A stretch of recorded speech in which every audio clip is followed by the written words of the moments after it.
సమయం మన జీవితాన్ని నిశ్శబ్దంగా నడిపించే శక్తి. దాన్ని చూడలేం, పట్టుకోలేం. కానీ అది చేసే ప్రభావాన్ని మాత్రం ప్రతి ఒక్కరూ అనుభవిస్తారు. ఈ ప్రపంచంలో ప్రతి దానికి ఒక నిర్దిష్టమైన సమయం ఉంటుంది. విత్తనం వేయడానికి ఒక కాలం, దానికి నీళ్లు పోయడానికి మరో కాలం ఉంటుంది. పంట కోయడానికి ఇంకో సమయం ఉంటుంది. వీటిలో ఏ దశను మార్చినా ఫలితం ఉండదు.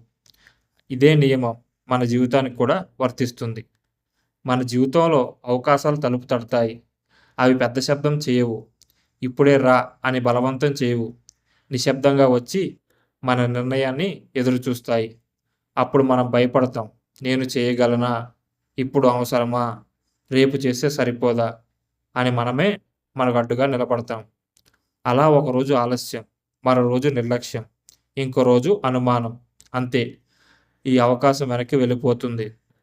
తర్వాత మనం ఏం చేస్తాం? గడిచిపోయిన కాలాన్ని తిట్టుకుంటాం. మన నిర్ణయాలను నిందించుకుంటాం. అప్పుడే చేసుంటే బాగుండేది కదా అని బాధపడతాం. కానీ సమయం మాత్రం వెనక్కి తిరిగి రాదు. ఎండిపోయిన ఆకును నీళ్ళల్లో ముంచితే అది మళ్ళీ పచ్చబడదుగా. అలాగే గడిచిపోయిన సమయాన్ని తిరిగి తెచ్చుకోవడం అసాధ్యం. విద్యకు ఒక సమయం ఉంటుంది.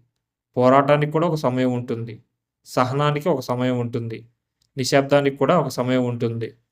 ప్రతి దశను దాటేసి చివరి దశలో ప్రయత్నించే ప్రయోజనం ఉండదు. పరీక్ష అయిపోయాక చదివితే మార్కులు రావు. రైలు వెళ్ళిపోయాక ప్లాట్ఫామ్ పరిగెడితే అది ఆగదు. కానీ ఒక విషయం గుర్తుంచుకో, ఈ క్షణం కూడా ఒక సమయమే. నీ జీవితాన్ని మార్చే శక్తి ఉన్న సమయం. ఈరోజు నువ్వు చేసే చిన్న ప్రయత్నమే రేపు నీకు పెద్ద ఫలితంగా మారుతుంది. ఈరోజు నువ్వు తీసుకున్న నిర్ణయమే నీ భవిష్యత్తుకు దారి చూపిస్తుంది. కాబట్టి సరైన సమయాన్ని గుర్తించు. సందేహాలను పక్కన పెట్టు. భయాన్ని దాటి వెళ్ళు.